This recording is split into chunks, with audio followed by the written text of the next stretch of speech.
Hello, folks. My name is Dr. Alex Bertuccio. I'm an assistant teaching professor in the Department of Chemical and Biochemical Engineering. And today I'm going to speak to you about some of the different features of our department. Now, before I start talking about our department, I first want to clarify what's the difference between a chemical engineer and a chemist. And so a chemist is one who will work on the benchtop and develop a chemistry to produce a small quantity of a profitable chemical. And we can call this chemical X. And in this case, it's those little sun-shaped items. Now, the chemist is going to be making making chemical X on a very small scale, on the order of grams per day. However, in order for it to be worthwhile to manufacture and produce, we need to be producing tons per day. And that's where the chemical engineer comes in. A chemical engineer is going to take the chemistry that the chemist figured out and find a way to scale up the production of chemical X. So they're going to be producing a larger quantity of chemical X, let's say on the order of tons per day. Now, in addition to mass producing chemical X, the chemical engineer is also going to figure out a way to separate out chemical X from everything else, how to recycle leftover unused reactants, and also how to then take that pure chemical X and then mix it with other pieces so that chemical X can now be sold to other companies or to consumers. And the really nice thing about a chemical engineer is that we are a versatile major. We can go off and work in a wide range of industries. So we can go to work in pharmaceuticals, petrochemicals, cosmetics, consumer products, food, water treatment, alternative energy, such as battery production, and so much more. And that's one of the really cool things that I greatly enjoy about chemical engineering. Now, within the Rutgers Chemical and Biochemical Engineering Department, we offer a wide range of learning opportunities to prepare our students for industry as well as for research. Now, the first thing that we do is that in sophomore year, when our students take their first chemical engineering course, we immediately start integrating hands-on lab experiments to connect with the class.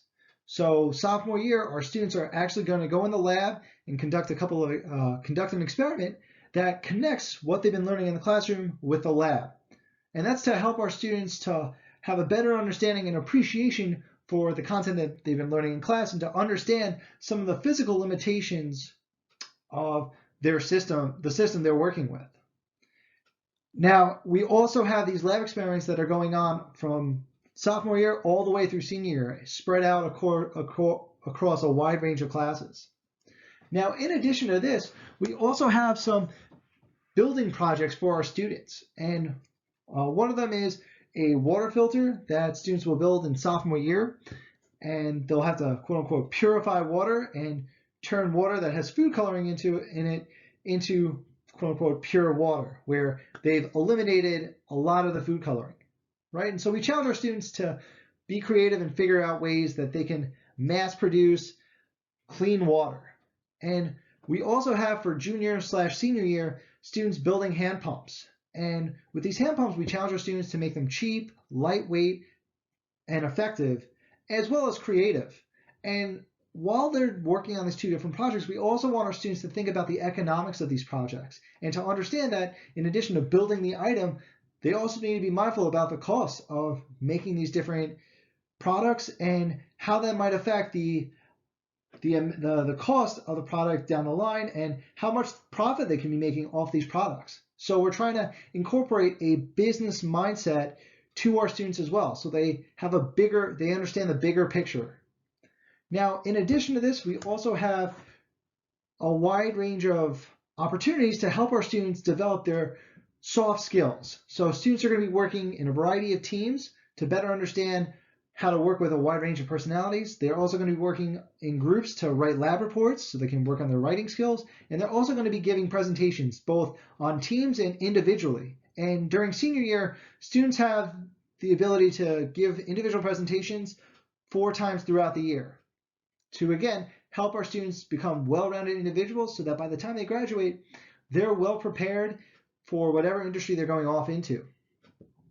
Now, I just wanted to give you a little sense of what our students what some of the final products were for our students when they were making their hand pumps, right? And you can see that there's a wide range of styles that students came up with making their hand pumps. And a lot of students were very successful in getting their hand pumps to work and had a lot of fun in the process of making something like this. And a lot of my students have mentioned that they really enjoyed this project because they got to speak about this when they went off to interview. Now, as I mentioned before, students are doing a wide range of lab experiments throughout their undergraduate curriculum. And when they get to senior year, during process engineering lab, the senior lab course, our students are also going to be doing some experiments that are heavily overlapped with industry. So for example, if students are interested in going to alternative energy, we have a couple of different battery development labs where students can make either an aluminum air or a copper zinc battery. And in either of those cases, they'll have an opportunity to tinker with these batteries and their configurations to get a better sense of what variables will affect their battery's performance. We also have an emulsions experiment where you have oil and water and you have this mixture where normally they would separate very quickly. However, when you make an emulsion, you're able to have the oil and water stay mixed together so it looks like one homogeneous phase for a much longer period of time, on the order of hours to weeks to even years. And so students get to play around with these emulsions and have a better understanding of how mixing different ingredients together might affect the emulsion's performance. And that's really important when you go to the food, cosmetics, or consumer product industries, because they're dealing with a lot of emulsions. And we also have, as another example, microbial growth. And so we have students using baker's yeast and having that grow over time and looking at how different media conditions can affect our microbes' growth, right? And that's really important as well for food, pharmaceuticals, as well as alternative energy.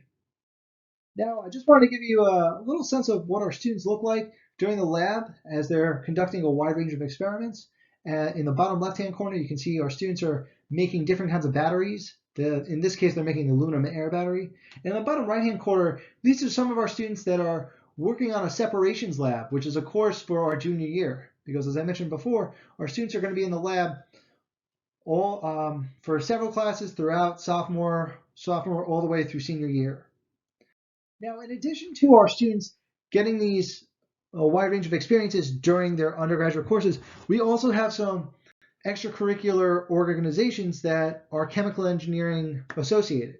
So for example, you have ChemiCar, which is a team that competes every year where they build a shoebox-sized car that has to travel somewhere between 50 and 100 feet and carry a load of water between 0 and 500 grams.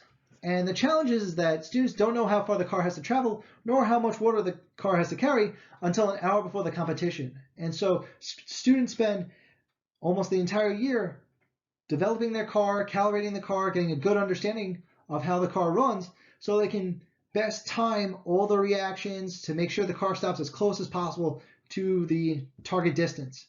And within the past couple of years, our students have been very successful in this process.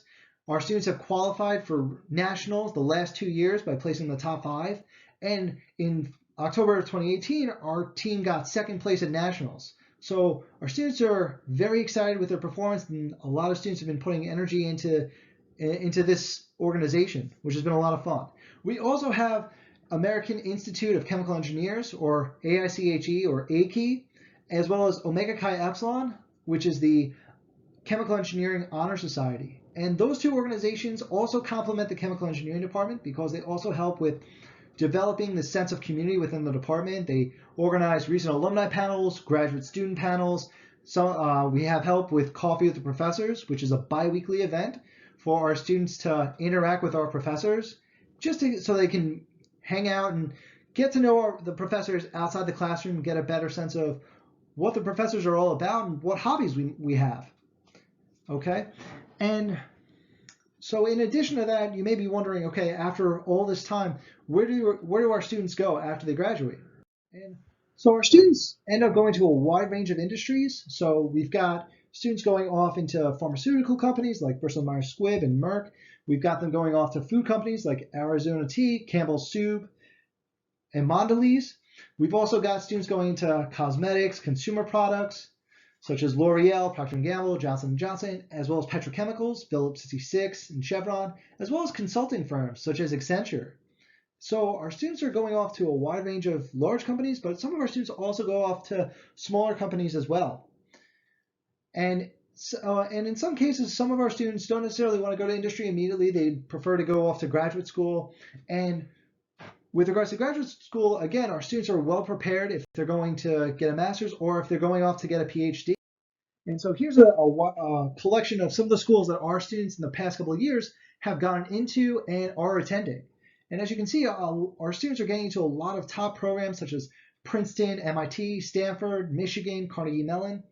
And so this is just additional validation that our students in the Rutgers undergraduate program are well prepared for going off to pursue a PhD at some top programs, top doctorate programs, if they are interested in doing that.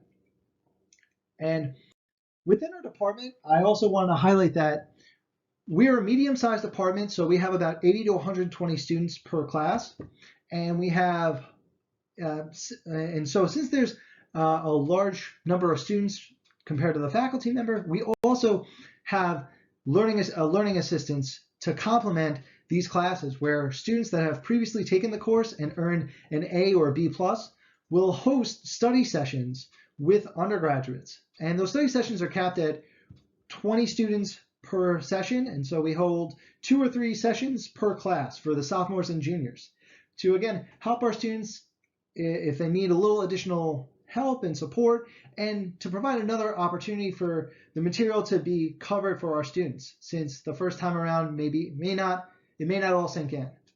Now, in addition to this, within our department, we have student-faculty forums where students and faculty meet and students convey different ideas they have of how to refine the curriculum. We also have on an annual basis an industry meet and greet where alumni come back and meet our current students and help our current students get a better sense of what industries are, what the work entails in different industries, and to help develop their network. We also have a departmental food drive. We also do a holiday party. And as I mentioned before, we do coffee with professors every other week, again, to help our students feel a part of this department and that we have a strong community. And just to sum up, at the end of as the students are getting ready to graduate after 4 years, our students gain a collection of skills that they can then use when they go off to industry. And I just want to highlight that our students gain critical thinking and problem skills. They've got a lot of hands-on experience. They're conducting a lot of lab experiments. They're going to conduct about 8 different experiments throughout the year or throughout undergrad. And they also are going to build a couple of different items so that they feel very comfortable working with their hands. And our students are also working on their soft skills. Now, I just wanted to also highlight real quick that from the last year's senior class, or this current senior class, the class of 2020, 65% of our students going into senior year had internships. 70% of our students at the senior level have had some form of research experience, and 85% have had either one or both of those experiences. So our students are definitely getting prepared and getting a lot of these different opportunities, and have a strong background and mastery of these skills by the time they're reaching senior year and after they graduate. And so with that, I'd like to thank you so much for your attention, and hopefully I'll get to meet you in the fall. Have a great day.